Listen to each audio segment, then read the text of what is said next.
అవసరం లేదు నాకు. చైర్మన్ ద్వారా మళ్ళీ చెప్తున్నాను, సాయినాథ్ కాంపౌండ్ శ్రీరాములపేటలో ఈ బిల్డింగ్లు కట్టడం జరిగినది. సభ్యులు కూడా అవసరం, ఆ వార్డు నాదైనా కూడా వేరే సభ్యులు అడగడం కూడా నాకు పెద్ద ఆశ్చర్యం వేసింది. ఎందుకంటే ఎలక్షన్లలో మేము పట్టించుకోలేదు, అది చూడలేదు. కానీ గతంలో అది బిల్డింగ్ కట్టేది లోపలి కట్టినారు. సభ్యులు స్వయాన కౌన్సిల్ సాక్షిగా మన ఎమ్మెల్యే గారి ద్వారా, మన వరదరారెడ్డి ద్వారా ఇది వెనక్కు బ్యాక్ జరిగినారు. 15 రోజులు ఆపినారు. ఈ కౌన్సిల్ అడిగినాక 15 రోజులు ఆపినారు. తర్వాత చూస్తే ఈ ఫోటో చూడండి, ఇంకా ముందుకు వచ్చి ఈ సన్సీడ్ ఉంది కదా, సన్సీడ్ ఫోటోలలో ఉండేది ఇంకా ముందుకు వచ్చి అడిగినారు. గౌరవ సభ్యులకు ఎమ్మెల్యే గారు ఏం చెప్తున్నారంటే, ప్రతిదీ నోట్ చేసుకొని ఇవైతే చూడండి అంటే 15 రోజులు ఆపినందుకు ఎమ్మెల్యే గారికి ధన్యవాదాలు తెలుపుకుంటూ, ఈ ఇప్పుడు స్టార్ట్ చేసింది నిన్న మొన్న నేను తిరుమల పోయినాను. వచ్చిన తర్వాత చూస్తే షెడ్ బ్యాక్ ముందుకుంది. ఇది నా వాటే, ఎవరో వాటి కాదు, నా వాటే. గతంలో ఇది ముందుకు సన్సీడ్ చేసి సాయినాథ్ కాంపౌండ్ 9 రూలు ఏ విధంగా అనుమతించినారు, ఏ విధంగా కట్టారు. కౌన్సిల్ అనేమో ఎమ్మెల్యే గారు అధికారులకు మీరు లంచాలు తీసుకోవద్దు, మీరు వెంకటేశ్వర స్వామి సాక్షిగా, మీ బిడ్డల సాక్షిగా అని పెద్దాన్ని చెప్తారు. అధికారులు ఎవరు మాట్లాడుకుంటున్నారో ఏమో తెలియదు. కానీ ఈ సెట్ బ్యాక్ నుంచి పనులు చూడండి, మీరే చూడండి. ఈ కౌన్సిల్ లో పోయిన నెల మాట్లాడుతూ బ్యాక్ సైడ్ ఉంది, ఇప్పుడు సన్సీడ్ ముందుకు వచ్చింది. సన్సీడ్ ముందుకు వచ్చి పనులు కూడా జరుగుతున్నాయి. అంటే ఇక్కడ గౌరవ సభ్యులు చైర్మన్ ద్వారా కాకోకుండా మీరు ఎవరు వేరే వాళ్ళ కౌన్సిలర్లో వాటి లేకుండా వేరే వాళ్ళు చెప్పినా కూడా పనులు అవుతున్నాయి అనేది ఎమ్మెల్యే గారు గమనించాలి. మా చైర్మన్కి ఎంత మాత్రం విలువ లేదు. ఉద్యోగస్తులు ఎంత కావాలంటే వాళ్ళపై చేసుకుంటున్నారు. ఇది నేను అడుగుతానా, ఎందుకంటే ఇప్పుడు సబ్జెక్టు వాళ్ళే ఎత్తినారు, వాళ్ళే చేస్తున్నారు. కాబట్టి నేను కూడా అడగాల్సింది గట్టిగా. నేను పోడియం దగ్గరైనా కూర్చుంటా. ఇప్పుడు ఇది రిమూవ్ ఎవరు చేయాలా? నాకు పెద్ద ఎమ్మెల్యే గారికి అధికారులకు ఆదేశాలు ఇచ్చినాక మినిట్స్ బుక్ లో ఏం రాస్తున్నారు మీరు? మినిట్స్ బుక్ లో రాసినాక ముందుకు వస్తాను సన్సీడ్. పొద్దుటూరులో ఏమంటున్నారని మున్సిపల్ కమిషనర్ డైరెక్ట్ మాట్లాడుకుంటున్నాను అనేది వింటున్నాం.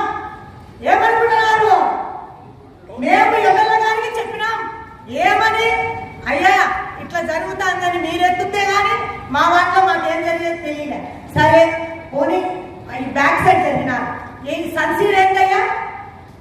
ఆయనేమో అధికారులకు లంచాలు తీసుకోవద్దని ఆయన పెద్ద దగ్గర మేము పనిచేస్తున్నాం. 2005లో రాజశేఖర రెడ్డి ముఖ్యమంత్రి కన్నా నేను పనిచేస్తున్నా. ఆయన ఏంటో నాకు తెలుసు. ఆయన ఎవరికి డబ్బులు తినమని చెప్పరు. ఇప్పుడు ఎవరు మొదలు పెట్టించినారు చెప్పండి? ఎవరు ఫోన్ చేస్తే మీరు అధికారులు అయినారు? మాకు వరదరారెడ్డి గురించి ఖచ్చితంగా తెలుసు. కానీ ఎవరు మొదలు పెట్టించినారు మాకు కావాలా? ఈ మాట చెప్పేంత వరకు నేను ఆడే పొడియం దగ్గర కింద కూర్చుంటా. నాకు ఎవరో జవాబు చెప్పండి. జవాబు చెప్పాలా? అంతే. ఎవరు చెప్తుంటే రాజు రాజు ఎవరు చెప్తుంటే నాకు జవాబు అధికారుల ద్వారా ఎవరు చెప్తే కౌన్సిలర్లు ఎవరు చెప్తే మీకు మాకు ఆపోజిట్లు చేసినారు. సార్ ఎమ్మెల్యే గారు మీకు దయచేసి నేను దండ పెడతాను, ఇది అన్యాయం. సన్సెట్ చూడండి సార్, సార్కే చూపిస్తా. ఇదండి మీరు చెప్పినప్పుడు బ్యాక్ సైడ్ 9 రూపాయలు అనుమతించినారు. ఇటు సైడ్ వచ్చి మళ్ళీ సన్సెట్ ఇప్పుడు కడుతున్నారు. నేను 5 రోజుల నుంచి పాప జపాన్ నుంచి వచ్చి ఊర్లో లేను సార్, కానీ అన్యాయం సార్. పోయిన కౌన్సిల్లో జరిగింది మళ్ళీ ఇక్కడ ఎవరు చెప్పినారు అనేది నాకు ఎందుకు అయ్యా? అధికారులు ఉండేది ఎందుకు? ఎవరో సైట్ కనుక్కోమను, ఎవరో వాళ్ళ కాగితాలు తెచ్చుకోమని అనుమతి ఎందుకు ఇస్తున్నారు? సన్సీడ్ మళ్ళీ ముందుకు వచ్చినారు. పోయిన కౌన్సిల్ అయ్యా అధికారులు డబ్బులు తీసుకోవద్దన్నారు. నాకు మాట ఇవ్వండి అయ్యా, నాకు మాట ఇవ్వండి. ఎవరైనా సైట్ చూడు ఏం ఉన్నాట చెప్పాలి కదా, సంజాయిషి అంత గట్టిగా ఏమరుస్తాంటే నువ్వు దానికి సమాధానం చెప్పి ఎవరు కట్టాడండి? సార్ తెల్లారుల శ్రీనివాసులు అనే అతను ప్లాన్ చేసుకున్నాడు సార్. దానికి విధంగా పార్టీ వదిలేని చోట ఏదైతే ఉందో అది తీసేసి మిగతాది కట్టుకోండి అని చెప్పడం జరిగింది సార్. వాళ్ళు చెప్పిన వెంటనే 15 రోజులు 12 రోజులు కూడా ఆపారు సార్. ఈ 2 రోజులు అంటే నేను మొదలు పెడితే మేడం గారు ఫోన్ చేసి చూడాలి కదా, ప్రతిరోజు చూస్తే 7:30 ప్లానింగ్ ప్రకారం ఉంటే దాన్ని ఒకసారి తప్పకుండా సార్. అక్కడ ప్రతి రోజు కూడా సచివాలయంలో ఉండే ఉద్యోగులు ఓకే ఎట్లా? మాకేం అబ్జెక్షన్ లేదు. ఎక్కడ కావాలంటే మనకు రూల్స్ ఓకే. లాస్ట్ కౌన్సిల్ చేసినట్టు మీరు చెప్పినట్లే ఒక 10 బిల్డింగ్స్ ఉన్నాయి. 10 బిల్డింగ్స్ ఛార్జ్ షీట్ ఫైల్ చేశాము. ఇక కూడా ఛార్జ్ షీట్ ఫైల్ చేస్తాము. ఇమ్మీడియట్ గా మీరు అన్నట్లు కన్స్ట్రక్షన్ లో ఉంది సార్. కన్స్ట్రక్షన్ లో ఉంది కాబట్టి దాన్ని ఏం చేయాలి? ఓకే. ఇప్పుడు ఇదే కదా మొత్తం అంటే ఇప్పుడు మనకు 10 ఛార్జ్ షీట్ ఫైల్ చేసిన డేట్ కూడా అండర్ కన్స్ట్రక్షన్ లోనే ఉన్నాయి అపార్ట్మెంట్స్ అన్ని. మీరు ఏ డెసిషన్ తీసుకుంటే మేము ఇంప్లిమెంట్ చేయడానికి 100%. ఎందుకంటే ఒక్కసారి మీరు ఏ డెసిషన్ తీసుకున్నా మేము ఇంప్లిమెంట్ చేయాలి. ఇప్పుడు ఎందుకంటే మనకు లాస్ట్ టైం మనం మీరు రన్ చేసిన దాంట్లో ఐడెంటిఫై చేసినాము 10 అన్ని అపార్ట్మెంట్ స్టేజ్లో ఉన్నాయి. 2 కంప్లీట్ అనే రిమైనింగ్ అన్ని మీకు కన్స్ట్రక్షన్ స్టేజ్లో ఉన్నాయి.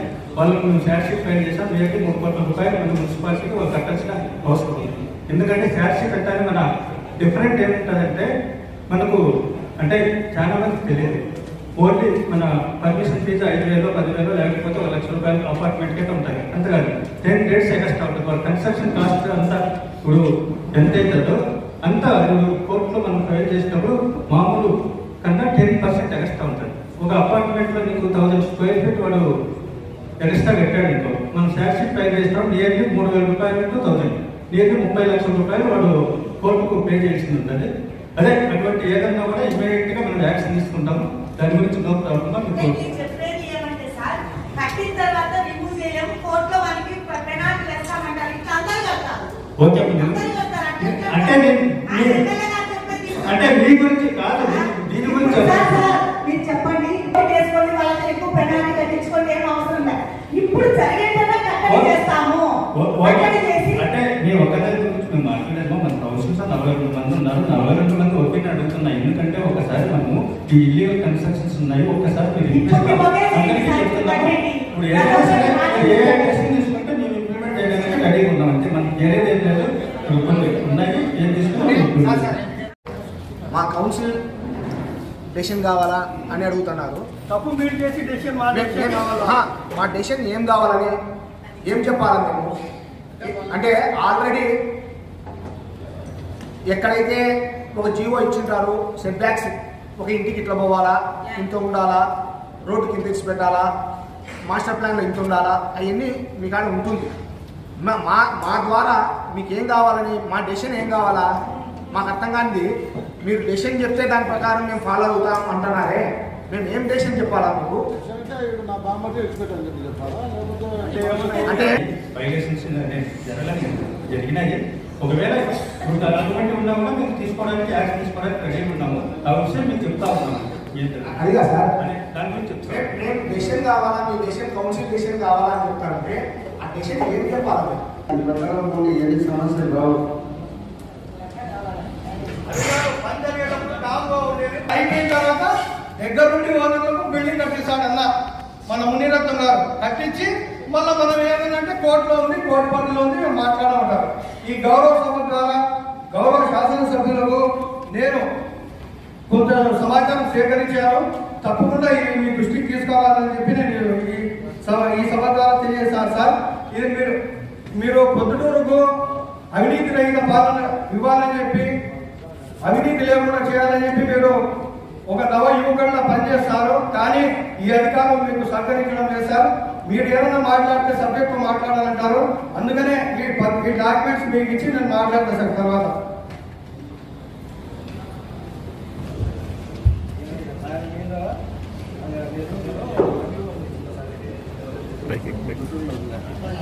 అవును సార్, నేను రిఫరెన్స్ ఇస్తాను. చెప్తాను సార్. అవును సార్, అది రిఫరెన్స్ ఆయన వచ్చింది ఏసీబీ ద్వారా వచ్చారు.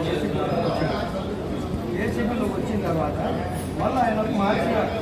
ఇంకా ఏసీబీ కాదు, ట్రాన్స్పోర్ట్ ప్లాన్ అని అదే రోజు జీవో వచ్చింది. జీవో మీరు చూస్తే జీవో 39 ఈ జీవో వచ్చిన గంటకే ఈ జీవో వచ్చింది. నేను తరంగాడు ఏసీబీగా కేవలం వీళ్ళకు ట్రాన్స్పోర్ట్ ప్లాన్ అది చెప్పి చెప్పాను. అది ఇచ్చిన తర్వాత మార్చి ఇలా లాగిన్స్ వచ్చింది కదా సార్, అది సమాధానం ఇవ్వాలి.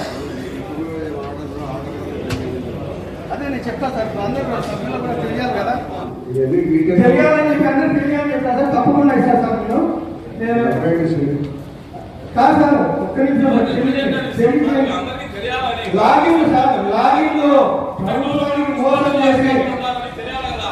ప్రభుత్వానికి మోసం చేసి లాగిన్ తయారు చేసుకుని ఆ లాగిన్లలో ఈయన అప్రూవల్ ఇచ్చాడు. ఏ కౌన్సిల్ మీద చెడ్డ పేరు తీసుకురావాలని మేము కూర్చోమంటే కూర్చారంట. ఇది ఎక్కడ న్యాయం సార్? ఇది చెప్పండి. కమిషన్ సార్ నేను రెఫరెండం ఇచ్చినాను జూలై 3వ తేదీ సార్, నెల అయినా సార్ దాదాపుగా. కనీసం మీరు నాకు ఒకసారి ఫోన్ కూడా చేయలేదు, ఒక సమాచారం కూడా ఇవ్వలేదు. కానీ అక్కడైతే పని జరుగుతుంది. ఇది సార్ దాదాపుగా 10 అడుగులు సాగినాడు సార్ బఫర్ జోన్ లో శ్రీరామపేటలో. ఇది కమిషన్ గారు కూడా ఇచ్చాను నేను. తీసుకున్నట్టు రిసీవ్ కాపీ కూడా తీసుకున్నారు సార్ జూలై 3. దీని మీద ఏం యాక్షన్ తీసుకున్నారో చెప్పగలుగుతారు సార్? అదే ఎంకరేజ్మెంట్ చూడండి సార్. ఇది మన టౌన్ ప్లానింగ్ గారు ఏం చేస్తారు అంటే, మనకు రాష్ట్రంలో ఏ ఎలిజిబుల్ టౌన్ ప్లానింగ్ ఆఫీసర్ లేడా? ఈయన ట్రాన్స్పోర్ట్ ప్లానర్ ను ఏసీబీగా పెట్టుకోవాల్సిన అవసరం ఏముంది? సరే ఈయన నిజాయితీగా చేస్తాడ, అన్ని అవకతవకలే. బిల్డింగ్లు కట్టిస్తాడు, డబ్బులు ఎక్కుతాడు, అందరికేమో మళ్ళీ దేశీయులేమో మేము చెప్పాలంట తీయాలని. దీని గురించి చెప్పండి సార్. ఇది ఈ మధ్య కాలంలో జరుగుతున్నదే కదా.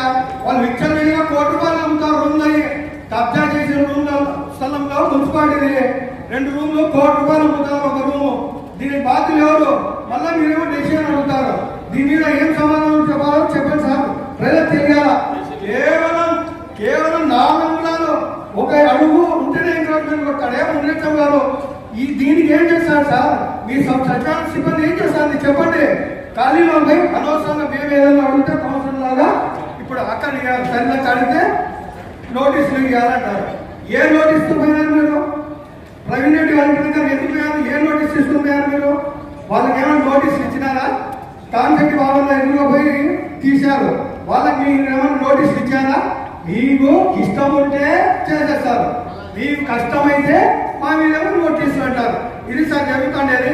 అనవసరంగా పోయి, ఎందుకంటే సార్ మీరు గమనించాలి, ఏ పార్టీ కూడా ఆయన ఉద్దేశం ఏంటంటే ఏదో ఒకటి పోయి ఎక్కడో ఒక రాజకీయ నాయకుడికో ఇంకొకరికో ఒకటి అనవసరంగా అట్లా గెలిపితే అందరూ వద్దులేరా స్వామి ఎందుకు 4 రోజులు ఆపండి ఎంత గల్లరైతే అంటారని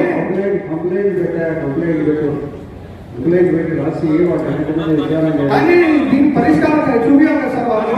దీనికి ఏం చేశారో చెప్పాలి సార్ వీళ్ళు. దీనికి సమాధానం చెప్పండి సార్. కమిషన్ గారు ఏసీబీ కమిషన్ సార్ కూడా ఇచ్చిన డిపార్ట్మెంట్ లేదా చూడండి, ఇద్దరికి ఇచ్చిన. దీనికి సమాధానం చెప్పండి. దీనికి సమాధానం చెప్పండి. ఏ నోటీస్ ఇచ్చిపోయారు మీరు కాలేజీలో చెప్పండి. ఏమంటే సార్ మీకు సవినయంగా ఒక విషయం తెలియజేస్తున్నారా సార్? మీరేమంటే అల్లరి కట్టించి నాయకుల దగ్గర వాళ్ళ దగ్గర అనవసరంగా పోయి ప్రజలు వ్యతిరేకత చూపిస్తే ఆ వ్యతిరేకత ఒప్పులేని 4 రోజులు ప్రజల దగ్గర నుండి వ్యతిరేకత వస్తుందని ఆపేశారని, అవి ఆపితే ఈ అక్రమాల ఘటనలు ఆగిపోతాయనే ఉద్దేశం సార్. అంటే ఏం లేదు. లేకుంటే ఏమవుతుంది సార్? ర్యాంపులు తీయడానికి తీయండి, ర్యాంపులు తీయండి అని చెప్పడంగా ర్యాంపులు ఈ అసలైన మున్సిపాలిటీ స్థలాలు కబ్జాలు అయ్యి కోట్ల అమ్ముకుంటుండే రూమ్లు దాని మీద నేను చర్యలు తీసుకోకుండా ఏదో ర్యాంప్ అని చెప్పి 1 అడుగు 2 అడుగులు పోయి తీస్తారు సార్. వీళ్ళు మైత్పూర్లో 2 సార్లు సార్, కరోనా టైంలో మళ్ళీ రీసెంట్ ఎలక్షన్ కంటే ముందు 2 సార్లు ఎంక్రోచ్మెంట్ కొట్టారు సార్ వీళ్ళు. ఎవరు నోటీస్ ఇచ్చారు సార్ వీళ్ళు? మనం ఏదైనా కౌన్సిలర్గా మేము ఏదైనా చేయమంటే నోటీస్ ఇవ్వాలా? ఫస్ట్ నోటీస్ ఇస్తాడు, సెకండ్ నోటీస్ ఇస్తాడు, ఛార్జ్ షీట్. అక్కడికి ఏదంటే ఛార్జ్ షీట్ కోర్టులో ఉంది. పని ఇంకా కంటిన్యూ జరుగుతూనే ఉంటుంది. ఓపెనింగ్ లో చేశారు సార్ వీళ్ళ దగ్గర ఉంది.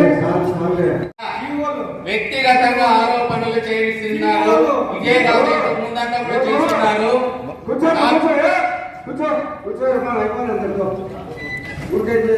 చెప్పిన కంప్లైంట్ సమాధానం చెప్పండి సార్. కమిషనర్ ఇచ్చిన సార్